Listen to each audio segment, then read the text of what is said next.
on Zimmerman's background. The FBI investigation focused specifically on whether the shooting was racially motivated. Were the young man's civil rights violated?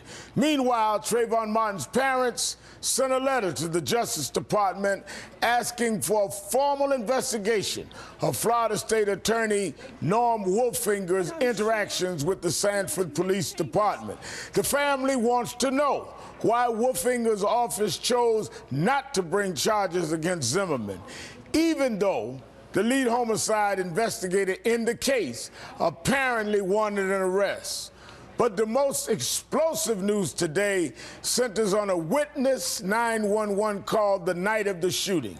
On this call, a voice can be heard screaming for help. Listen. 911, do you need police, fire, medical? Maybe both. I'm not sure. There's just someone screaming outside. And is it a male or female? It sounds like a male. And you don't know why? I don't know why. I think they're yelling help, but I don't know. Just send someone quick. Say stop. Okay. Does he look hurt to you? I can't see him. I don't want to go out there. I don't know what's going on. So they're sending him. So you think he's yelling help? Yes. All right. What is your phone number? Just there's gunshots. Zimmerman supporters say it's him crying out. The self-defense claim relies very heavily on it. But according to a police report, an officer overheard him saying, quote, "I was yelling for someone to help me, but no one would." His family members also claim he was in the fight of his life. But leading forensic voice experts have analyzed the 911 call, and they believe it is not Zimmerman. One says, quote, "You can say with reasonable scientific certainty that it is not Zimmerman." A different expert using different voice technology says, quote, "I believe that's Trayvon Martin in the background without a doubt," end of quote. The more we learn, the more curious this mystery gets. Joining me now is NBC News correspondent Ron Allen. He lives in Sanford. He's live, rather, at Sanford City Hall, and he's with us tonight. Ron, thanks for joining me. Thank you, Reverend. Yeah, I feel like I've been living here the last couple of weeks. It was quite a day. You're right. The FBI was in town.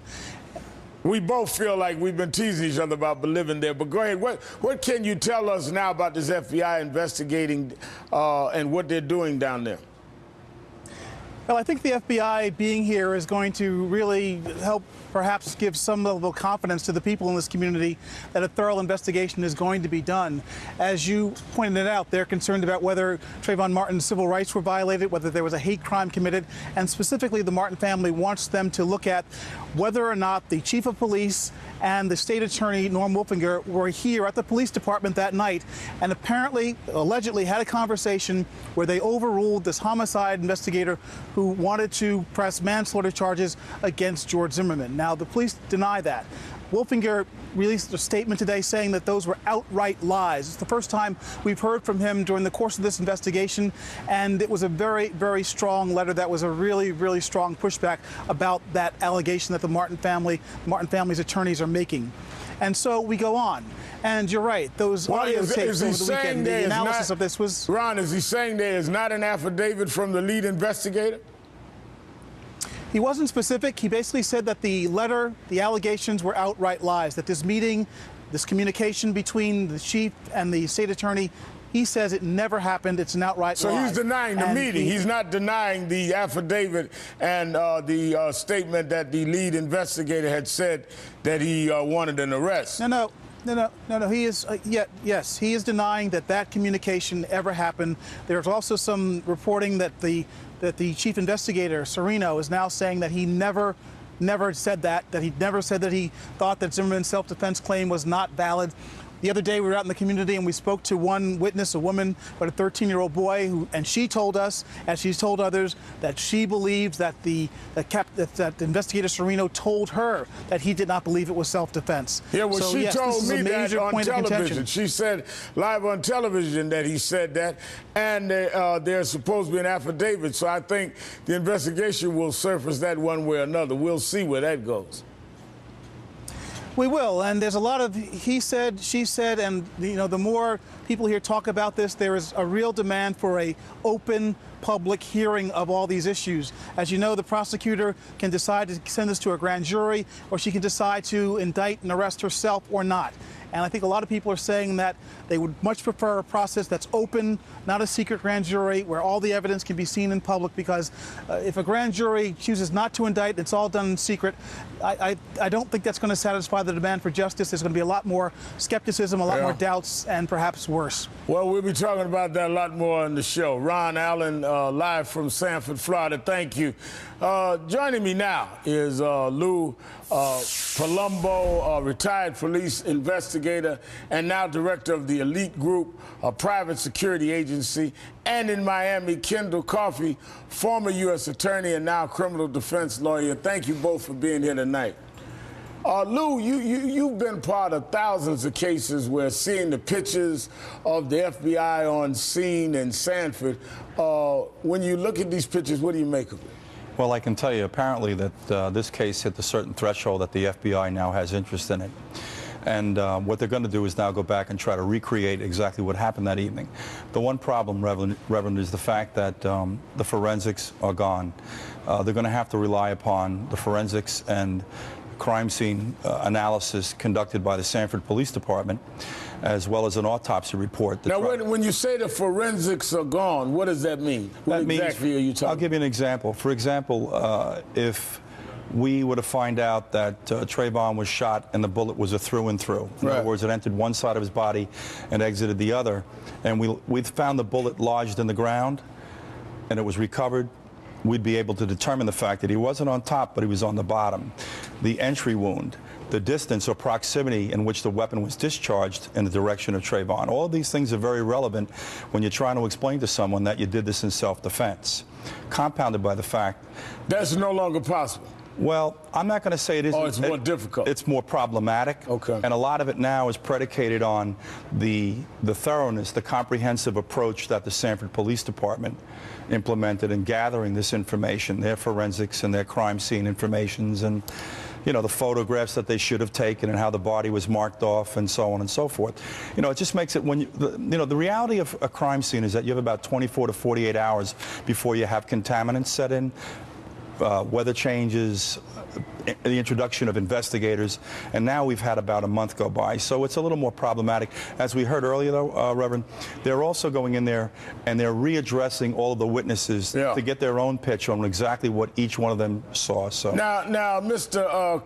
Coffey, let me ask you: when you hear about forensics, as Lewis is here explaining it, and it also could be part of what may come up if the Justice Department does honor the request of the parents to look at what the state investigators did or didn't do, because wouldn't that also lead to questions on if certain photographs and certain forensic evidence was not taken in the first 24 to 48 hours? Why would they not have done that when you clearly had a killing here?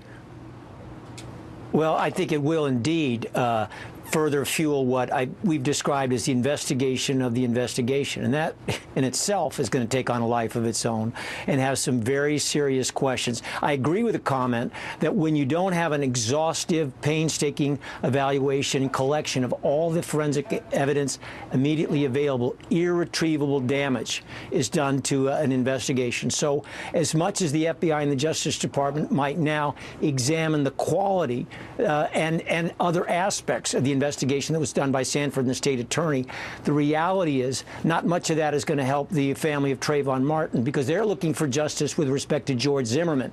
And the fact that evidence may have been lost forever, the fact that opportunities may never be come again in terms of gathering evidence, the fact that the FBI and DOJ may end up with a very critical view of what was done by the locals in this case, that doesn't help get to the real key, which is how do you now get enough evidence to bring charges, if charges are merited, against George Zimmerman and prove them beyond a reasonable doubt. Now, there was a report in the New York Times today, Lou, that says that George Zimmerman went back to the scene, recreated the scene with police the day after the shooting. And there has been a recreation of the scene on tape. This is in the New York Times. And it says the day after the shooting, George Zimmerman, according to his father, returned with at least 3 police officers to the retreat at Twin Lakes. Investigators, accompanied by someone with a video camera, wanted him to reenact the events of the night when the 2 strangers had stood their ground. Now, one, where that tape is would be very interesting. And secondly, in light of what you just said, if they returned with the shooter, why wouldn't they have taken all of the forensic evidence and all of the photos that was necessary? Because one would then have to question, why are you doing a recreation with the shooter and not taking an independent evidence gathering of forensic and other things that are available to you? I think what they were trying to do is connect some dots as to the story that Zimmerman told them. And unfortunately, I think Zimmerman's going to only tell them what Zimmerman would like them to know. That's part of the problem with that process. But what they were probably doing was vetting his story a little bit further. The simple reality of the situation is that other mistakes were made. For example, the night of the shooting, the police didn't demonstrate a real concern about blood, for example. Like when they took him out of the police car in their station, no one put on rubber gloves. So they were obviously not concerned about contaminants. They didn't take his clothing. You know, they didn't take photographs of these alleged injuries that were so severe that it warranted him using deadly physical force. So, you know, going back to the scene with him, it's like asking me, did I do something wrong after I knew I did? And I'm not going to come out and tell you I did. So I don't give too much credence to that.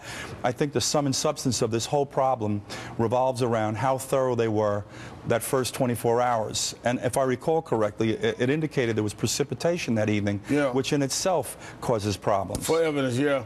Lou Palumbo and Kendall Coffey, thank you for joining me tonight.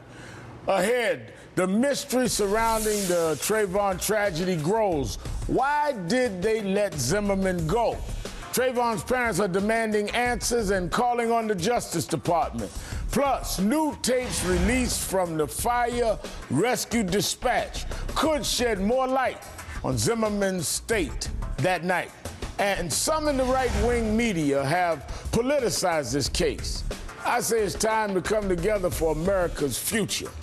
You're watching Politics Nation on MSNBC.